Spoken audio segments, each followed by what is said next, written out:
ওকে, তো আমরা এই ক্লাসে জানবো ভিউপোর্ট নেভিগেশন কি এবং ভিউপোর্ট নেভিগেশন নিয়ে কিভাবে কাজ করতে হয়। তো চলেন ব্লেন্ডার ওপেন করি।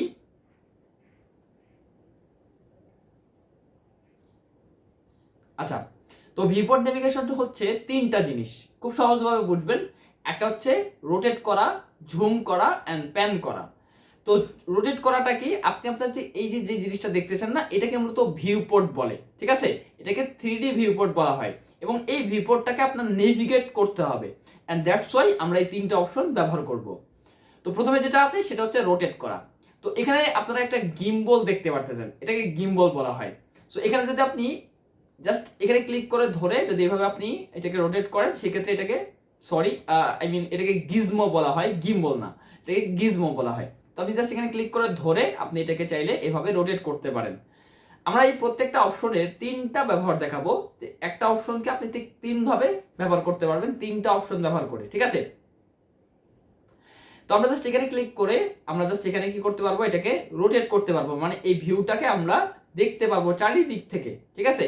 এটা হচ্ছে আমাদের কি 3D রোটেশন। ওকে, সো এটাকে আমরা এই গিজমোর মাধ্যমে দেখতে পারবো। এবং এখানে যে জিনিসগুলো দেখতে পাচ্ছেন যে এক্স ওয়াই জেড, এবং এগুলো কি, এগুলো নিয়ে আমরা একটু পরেই কথা বলতেছি। ওকে, তো এরপরে যেটা আছে সেটা হচ্ছে জুম ইন এবং জুম আউট। জাস্ট আপনি যদি এখানে ক্লিক করেন, এই যে ঝুমের যে বাটনটা আছে এখানে ক্লিক করে ধরে আপনি যদি মাউসটাকে সামনের দিকে নেন, তাহলে আপনি কি করতে পারবেন, এটাকে ঝুম হবে, এবং পিছনের দিকে নিলে জুম আউট হবে, ঠিক আছে। আপনি যদি সামনের দিকে নেন তাহলে জুম ইন হবে, এবং পিছনের দিকে নিলে এটাকে জুম আউট হবে।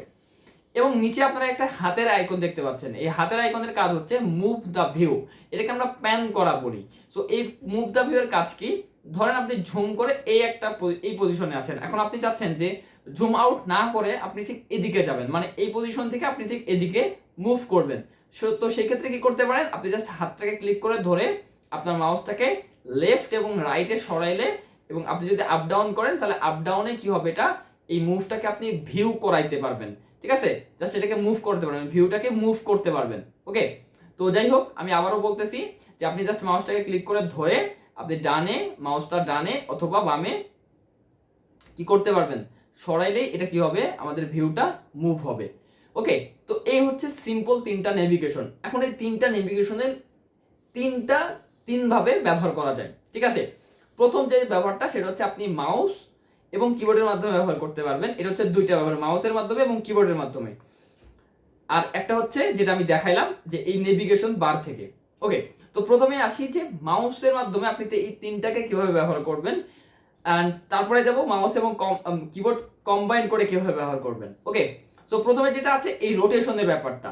তো রোটেশনটা আপনি খুব সিম্পলি মাউসের মাধ্যমে করতে পারবেন, আর সেটা হচ্ছে আপনাদের মাউসের যে স্ক্রল হুইল আছে, আপনি যদি সেই স্ক্রল হুইলের উপর ক্লিক করে ধরে রাখেন, তাহলে ক্লিক করলে আপনারা একটা বাটন পাবেন। আই থিঙ্ক আপনারা এখানে দেখতে পাচ্ছেন যে এখানে যে মাউসটা আছে, এই মাউসের মাঝখানে যে এটাকে বলে হচ্ছে স্ক্রল হুইল। ওকে,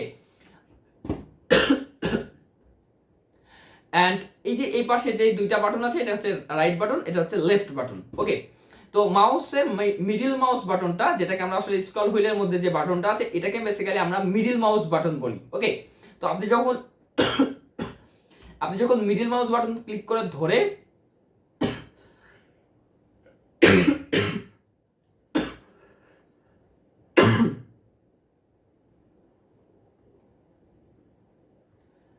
ওকে, তো আপনি যখন মাউসের মিডিল মাউস বাটন ক্লিক করে ধরে আপনার মাউসটাকে ঘোরাবেন বা লেফট রাইটে নিবেন, উপর নিচে নিবেন, সেই ক্ষেত্রে আপনি এটাকে কি করতে পারবেন, এটা এইভাবে রোটেট করবে, ঠিক আছে। আপনার মিডিল মাউস বাটন ক্লিক করে ধরে বা স্ক্রল হুইলের উপর চাপ দিয়ে ধরে রেখে আপনি এখানে মাউসটাকে লড়াইলেই আপনাদের যে ভিউপোর্ট আছে সেটা কিন্তু কি হবে, রোটেট হবে। ওকে, এরপরে যেটা আছে সেটা হচ্ছে ঝুম ইন ঝুম আউট করা। এটা খুবই সিম্পল, এটা একদমই ইজি। সেটা হচ্ছে আপনার যে স্ক্রল হুইলটা আছে না, আপনি জাস্ট এটাকে যদি উপরে বা নিচে ঘোরান, সেই ক্ষেত্রে কিন্তু এটাকে আপনি জুম ইন বা জুম আউট করতে পারবেন। আপনি যদি উপরের দিকে উপর থেকে নিচের দিকে নামান, সেই ক্ষেত্রে এটা জুম ইন হবে, এবং নিচ থেকে উপরের দিকে আনলে এটা কি হবে, জুম আউট হবে। আশা করি বুঝতে পারছেন। এরপরে যেটা আছে সেটা হচ্ছে হ্যান্ডের ব্যবহারটা, মানে মুভ দ্য ভিউ যেটা আছে সেটা। তো মুভ দ্য ভিউ ব্যবহার করতে হলে আপনাকে মাউস এবং কিবোর্ডের কম্বাইন্ড ব্যবহার করতে হবে।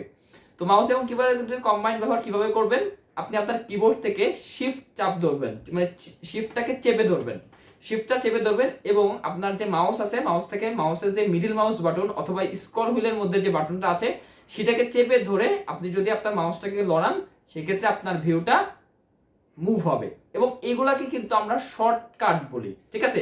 শর্টকাট জিনিসটা কি? শর্টকাট জিনিসটা হচ্ছে খুব লেন্দি একটা প্রসেসকে খুব শর্ট সময়ের মধ্যে খুব ইজি একটা ওয়েতে কাজ করার যে প্রসেসটা সেটাকে মূলত শর্টকাট বলা হয়। আর কিবোর্ডে আমরা মানে কম্পিউটারের ভাষায় যদি বলি, আপনি এখানে এগুলা এই অপশনগুলো ব্যবহার না করে আপনি চাইলে এই শর্টকাটগুলোর মাধ্যমে মাউসের যে বাটনগুলো আছে এই বাটনগুলোর মাধ্যমে কিবোর্ডের বাটনগুলোর মাধ্যমে আপনি এই সেম কাজটাই কিন্তু করতে পারতেছেন। ওকে, তো আবার আমি বলতেছি, রোটেট করাটা হচ্ছে মিডল মাউস বাটন ক্লিক করে ধরে আপনি জাস্ট এটাকে রোটেট করতে পারবেন। তারপরে হচ্ছে মিডল মাউস বা স্ক্রল হুইলটা আপনি জাস্ট ঘোরাইলে আপ ডাউন করলে এটা জুম ইন জুম আউট হবে। এবং হ্যান্ডের ক্ষেত্রে বা মুভ দ্য ভিউ অপশনের ক্ষেত্রে আপনি শিফট ধরে মিডল মাউস বাটন ক্লিক করে যদি এদিক থেকে ওইদিকে সরান সেই ক্ষেত্রেই কিন্তু আপনার মাউস মানে ভিউটা মুভ করবে। আশা করি আমি আপনাদেরকে বুঝাইতে পারছি। এইবার আসি যে আপনি ঠিক এই তিনটা কাজ কিবোর্ডের মাধ্যমে কিভাবে করবেন। আসলে তিনটা না, দুইটা, কারণ অলরেডি আমরা একটা সেরে ফেলছি, মানে কিবোর্ড এবং মাউসের মাধ্যমে কিন্তু আমরা হ্যান্ডের কাজটা সেরে ফেলছি। এখন আমরা বাকি দুইটা দেখবো যে এটা আমরা কিবোর্ডের মাধ্যমে কিভাবে করতে পারি। প্রথমে আসি ঝুম করা। তো ঝুম করাটা খুবই সহজ। এখানে কিবোর্ডের মাধ্যমে আপনি জাস্ট আপনার মাউসটাকে এখানে রাখবেন এবং আপনি যদি আপনার যেই কিবোর্ডের যেই নামপ্যাড আছে, যে এই সাইডের যেই কিগুলো আছে আপনারা দেখতে পাচ্ছেন এখানে, যে এগুলো হচ্ছে নাম্বার কি এবং এগুলা যে উপরে যেগুলো আছে এগুলো হচ্ছে নরমাল কি। ওকে, তো আপনারা যেটা করবেন, এই নামপ্যাড থেকে যে প্লাসটা আছে আপনি প্লাস দিলে এটা জুম ইন হবে এবং মাইনাস দিলে এটা জুম আউট হবে। ওকে, আশা করি আমি আপনাদেরকে বুঝাইতে পারছি। ঠিক আছে, আপনি যদি প্লাস দেন এবং প্লাস ধরে রাখেন সেক্ষেত্রে এটা জুম ইন হবে এবং মাইনাস ধরে রাখলে এটা জুম আউট হবে। এবং আপনি যদি এটাকে রোটেট করাইতে চান তো সেই ক্ষেত্রে আপনি রোটেট করাইতে পারবেন। এবং এখনই আমি আপনাদেরকে বলবো যে এই এক্স ওয়াই জেড এর কাজটা কি। এক্স ওয়াই জেডটা বেসিক্যালি এখানে আপনি যেটা দেখতেছেন এগুলো হচ্ছে এক্স ওয়াই জেড। এখানে ছয়টা দেখেন, ছয়টা এখানে হচ্ছে ডট আছে। এই তিনটাতে এক্স ওয়াই জেড লেখা আছে এবং তিনটাতে এক্স ওয়াই জেড লেখা নাই। বাট আপনি যদি এটার উপর হভার করেন তাহলে আপনি দেখতে পারবেন যে minus X minus Y minus Z লেখা আছে। এখন আপনি যদি এই তিনটাকে কালার হিসাবে চিন্তা করেন, এখানে কিন্তু তিনটা কালার আছে, একটা হচ্ছে রেড, একটা গ্রিন, একটা ব্লু। তো রেডটা কি মিন্স করে? রেড কালারটা বেসিক্যালি এক্স অক্ষকে মিন করে, ওয়াইটা গ্রিনটা বেসিক্যালি ওয়াই অক্ষকে মিন করে এবং জেডটা বেসিক্যালি আমাদের জেড ব্লুটা বেসিক্যালি আমাদের জেড অ্যাক্সিসকে মিন করে। ওকে, তো এখানে আপনি যে তিনটাতে লেখা দেখতে পাচ্ছেন এগুলো হচ্ছে আমাদের এক্সিসের প্লাস সাইন। এক্সিসটা কি? আমরা যখন 3D নিয়ে কাজ করতেছি বা আমাদের রিয়েল ওয়ার্ল্ডে কিন্তু তিনটা জিনিস থাকে। একটা হচ্ছে কি, কোন একটা বস্তুর দৈর্ঘ্য এবং প্রস্থ এবং উচ্চতা। ঠিক আছে, তো যদি আমি এখানে আমাদের যে এখানকার টেপটা আছে না, আমরা এটাকে যদি ধরি তাহলে এটার কি আছে? তিনটা জিনিস আছে। আমরা যদি এটাকে একটু এভাবে ধরি, আই থিঙ্ক আপনাদের বুঝতে সুবিধা হচ্ছে যে এখানে কিন্তু এই জিনিসটা তিনটা জিনিস আছে। আপনি জাস্ট এখানে এইভাবে একটা আছে, এটাকে আমরা কি বলতেছি? প্রস্থ বলতেছি। এটাকে মূলত এক্স অ্যাক্সিস বলি। ঠিক আছে, এটাকে আমরা কি বলতেছি? এক্স অ্যাক্সিস বলতেছি। এই যে উপর এটাকে কি বলতেছি? আমরা উচ্চতা বলতেছি। এটাকে মূলত আমরা জেড অ্যাক্সিস বলতেছি। এবং এখান থেকে এই দিকে যে একটা গেছে না, এই দিকে এই বরাবর, এটাকে আমরা কি বলতেছি? এটাকে আমরা তার ডেপথটা বলতেছি। ঠিক আছে, তো দৈর্ঘ্য সরি এটা হলো আমাদের প্রস্থ, এটা হচ্ছে আমাদের দৈর্ঘ্য এবং এটা হচ্ছে আমাদের উচ্চতা। এটাকে আমরা ওয়াই অ্যাক্সিস মিন করতেছি।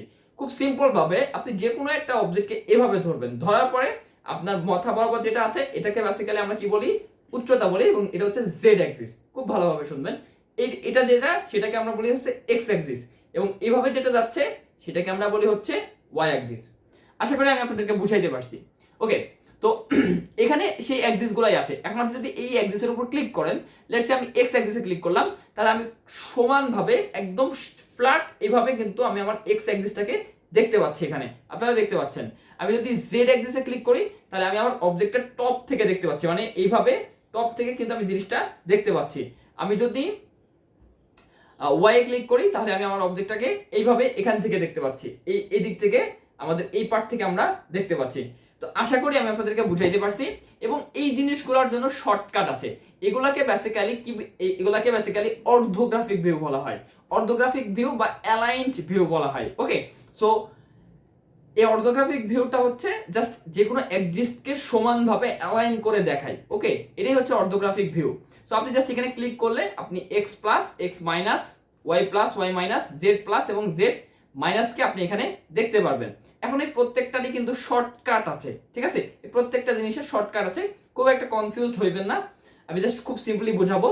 এই প্রত্যেকটা এই তিনটা শর্টকাট আছে, এটা হচ্ছে 1 3 and 7, ঠিক আছে, 1 3 and 7 এটা হচ্ছে আপনাদের যে নাম্বার প্যাড আছে সেখান থেকে।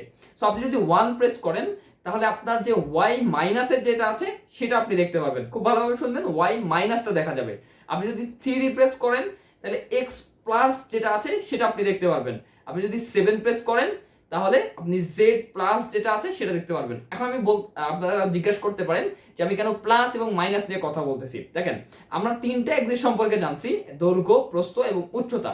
এখন আমরা যদি দৈর্ঘ্যটাকে এভাবে ধরি তাহলে আমাদের দৈর্ঘ্যের দুইটা দিক আছে, একটা হচ্ছে এই দিক, একটা হচ্ছে এই দিক। সো একটা দিককে আমরা বলতেছি প্লাস, একটা দিককে আমরা মাইনাস বলতেছি। এটাই হচ্ছে বেসিক্যালি প্লাস এবং মাইনাস। ওকে, সো আমি যদি 1 প্রেস করি তাহলে আমরা কি দেখতে পাচ্ছি, y মাইনাস, 3 প্রেস করলে x প্লাস এবং 7 প্রেস করলে z প্লাস। এখন আমরা এর বিপরীতগুলো কিভাবে দেখব? খুব সিম্পল, আপনি জাস্ট কন্ট্রোল ধরবেন কিবোর্ড থেকে, দেন আপনি 1 প্রেস করবেন, তাহলে আপনি y প্লাস দেখতে পারবেন। আপনি যদি কন্ট্রোল ধরে জাস্ট 3 প্রেস করেন তাহলে x মাইনাস দেখতে পারবেন, এবং আপনি যদি কন্ট্রোল ধরে 7 প্রেস করেন তাহলে আপনি বটম ভিউ দেখতে পারবেন, যেটা মূলত z মাইনাস। ওকে, সো আমি আবার একটু বটম টপ এভাবে আমি যদি বলি, 1 হচ্ছে বেসিক্যালি আপনার যে পিছনে আছে না, পিছনে এই পিছনেরটা, ঠিক আছে, যেটাকে আমরা ব্যাক বলি। ওকে, ওয়াইটা হচ্ছে ব্যাক, এন্ড 3 প্রেস করলে আপনি দেখতে পারবেন হচ্ছে ডান থেকে, ঠিক আছে, ডান থেকে দেখতে পারবেন। 7 প্রেস করলে আপনি উপর থেকে দেখতে পারবেন। ওকে, এন্ড যদি আপনি এখান থেকে কন্ট্রোল প্লাস দেন তাহলে আপনি ফ্রন্ট থেকে দেখতে পারবেন। আপনি যদি কন্ট্রোল 7 দেন তাহলে আপনি বটম থেকে দেখতে পারবেন, আর কন্ট্রোল 3 দিলে আপনি মূলত এই বাম থেকে দেখতে পারবেন। আশা করি আমি আপনাদেরকে এই জিনিসটা বুঝাইতে পারছি। ওকে, তো এই হচ্ছে বেসিক্যালি আমাদের ভিউগুলো, এবং আপনি এখান থেকে যদি 2 প্রেস করেন তাহলে এইভাবে আপনি জাস্ট এভাবে দেখতে থাকবেন। আপনি যদি 6 প্রেস করেন তাহলে এভাবে জেড অ্যাক্সিস বরাবর এভাবে ঘুরবে। আপনি যদি 8 প্রেস করেন তাহলে এটা ডায়াগোনালি এভাবে ঘুরবে, ঠিক আছে। সো তার মানে কি আপনি এই সব অ্যাক্সিসকে কিন্তু রোটেট করতে পারতেছেন। দেখেন, 1 প্রেস করলে আমি এটা দেখতে পাচ্ছি, 2 প্রেস করলে আমি এটাকে রোটেট করাইতে পারতেছি, 3 প্রেস করলে আমি এটা দেখতে পাচ্ছি, 4 প্রেস করলে আমি এটাকে এভাবে রোটেট করাইতে পারতেছি, দেন হচ্ছে আমি 7 প্রেস করলে এটা করতে পারতেছি, দেন আমি এখানে 6 প্রেস করলে কিন্তু এইভাবে আমি রোটেট করতে পারতেছি, 8 প্রেস করলে এইভাবে আমি রোটেট করতে পারতেছি। সো এই প্রত্যেকটা নাম্বার কি কিন্তু আমাদের রোটেট করা ক্ষেত্রে কিন্তু কাজে দিচ্ছে। ওকে, বাট 5টা আসলে আমাদেরকে জাস্ট একটা জিনিস সুইচ করতেছে, এটা হচ্ছে অর্থোগ্রাফিক ভিউ থেকে পার্সপেক্টিভ ভিউয়ে মুভ করতেছে, বা পার্সপেক্টিভ থেকে অর্থোগ্রাফিকে সুইচ করতেছে। ওকে, তো আমি যদি এখন 1 প্রেস করি জাস্ট ফ্রন্ট অর্থোগ্রাফিক, 3 প্রেস করলে রাইট অর্থোগ্রাফিক, দেন হচ্ছে 7 প্রেস করলে টপ অর্থোগ্রাফিক। আপনারা এই জিনিসগুলো এখানে দেখতে পারবেন। এন্ড দেন হচ্ছে কন্ট্রোল 7 দিলে বটম, কন্ট্রোল 1 দিলে ব্যাক, কন্ট্রোল 3 দিলে লেফট এবং কন্ট্রোল 7 দিলে বটম। আমি এটা আগেই বলছি। ওকে, তো আশা করি আমি আপনাদেরকে এটা বুঝাইতে পারছি। এন্ড যদি কোনো কনফিউশন থাকে, আই থিঙ্ক আমি দু একটা ভুলও বলতে পারি, এটা আমি ভিডিওর এডিটের মধ্যে কারেকশন করে দিব। তো এই ছিল মোটামুটি ক্লাসটা যদি বুঝতে না পারেন আবারও দেখবেন, এন্ড দেখা হচ্ছে ইনশাল্লাহ নেক্সট পর্বে।